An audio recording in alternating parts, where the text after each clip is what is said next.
Doctor সাহেব, আপনি প্রেসক্রিপশনের উপর যে ওষুধটা লিখছেন এটা আমার কিছুই বোঝা যাচ্ছে না। আমি বহুত দোকান ঘন্য কুটিও কমা পানো না। আরে এটা ওষুধ লয় তো, নতুন কলম দিয়ে লেখা শুরু করছি তো।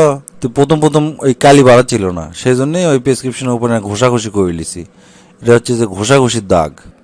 আপনি এটা একটা কাম করছেন, আপনি আর ঘষাঘষি জায়গা পেলেন না, এই প্রেসক্রিপশনের উপরে ঘষা লাগলো। জানেন এর জন্য আমি 50টা দোকান আমার ঘোরা লাগছে।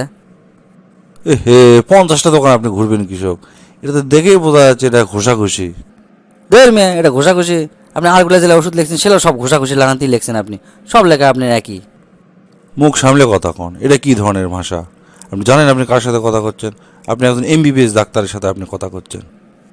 আপনি এত শিক্ষিত, এমবিবিএস পাস করছেন, তো লেখা এত খারাপ কৃষক? আপনি সুন্দর লেখা এতদিন ধরে লেখাপড়া করছেন, সুন্দর করে লেখাপড়া শিখেননি এখন পর্যন্ত। এখন তো আমার সন্দেহ হচ্ছে যে আপনি লেখাপড়া করছেন কিনা, না মিসাই ডাক্তারের চেয়ার বসছেন। আমার সার্টিফিকেট দেখে মন চাচ্ছে, এত খাপসা লেখা হয় মানুষের। আমার কতখানি ক্ষতি আছে জানেন? প্রথম দোকানত গেছি, তাই করছে আজ দেবো না, কাল কালি আসি দেবো নি। আর পরের দোকানত গেছি, সেই দোকানদার করছে এই কোম্পানি বন্ধ হয়ে গেছে, অন্য কোম্পানি আছে দেবো নাকি।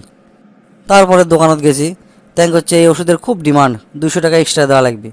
আমি তো অর্ডার দিছি, ভাগ্য ভালো এই ওষুধটা খুঁজে পাইনি। তারপরে এক চীনা দোকানদার করছে ভাই এটা তো ক্যান্সারের ওষুধ। কার আবার ক্যান্সার হসে? আমি তো শুনে আমার বুকতে ধরপড় করা শুরু করে দিছে।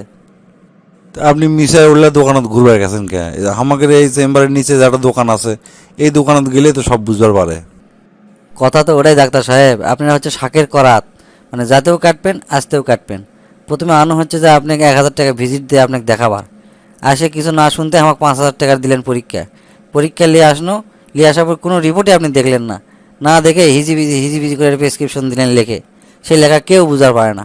এখন আবার করছেন যে অমুক দোকান ছাড়া অন্য দোকানে আপনি ওষুধ পাবেন না। তার মানে আমাকে আপনি পদে পদে পদে পদে মারিচ্ছেন। আপনি ইঙ্গা করে কথা করছেন কৃষক, একটু ভদ্রভাবে কথা কন। আপনিরা অভদ্রভাবে টাকা নিচ্ছেন, আর আমরা অভদ্র কথা কলেই দোষ না? আপনি কি জানেন আপনি গেলে মতো ডাক্তারে গেলে খারাপ হাতের লেখার জন্যে রুগী গেলে কত বড় ক্ষতি হয়, কত বড় সর্বনাশ হয়? যুক্তরাষ্ট্রের ইনস্টিটিউট অফ মেডিসিনের গবেষণা মোতাবেক সারা বিশ্বে 7,000 লোক মারা যায় এই আপনাদের মতো খারাপ লেখার জন্যে। আপনারা এমন এক সেবা পেশায় নিয়োজিত, যে সেবার কারণে মানুষ আপনাকে মন ভরে দোয়া দেবে। এখন আপনার এমন পর্যায়ে এমন নিচে নেমে গেছেন, দোয়া তো দূরে থাক, রুগীরা খালি আপনার গেলায় আর গেলায়। সরি ভাই, আর লজ্জা দিয়েন না। আমি কাল থেকে আর কখনো এত বাজে এত খারাপ লেখবো না। স্পষ্ট করে প্রেসক্রিপশন লেখার চেষ্টা করবো, আর সঠিকভাবে চিকিৎসা করার চেষ্টা করবো ভাই। কাল থেকে কৃষক আপনি এখন থেকেই লিখবেন সুন্দর হাতের লেখা, আর অ্যাডা রোগীও যেন আপনার দ্বারা যেন কোনো ক্ষতিগ্রস্ত না হয়। ঠিক আছে ভাই, আর লজ্জা দিয়েন না।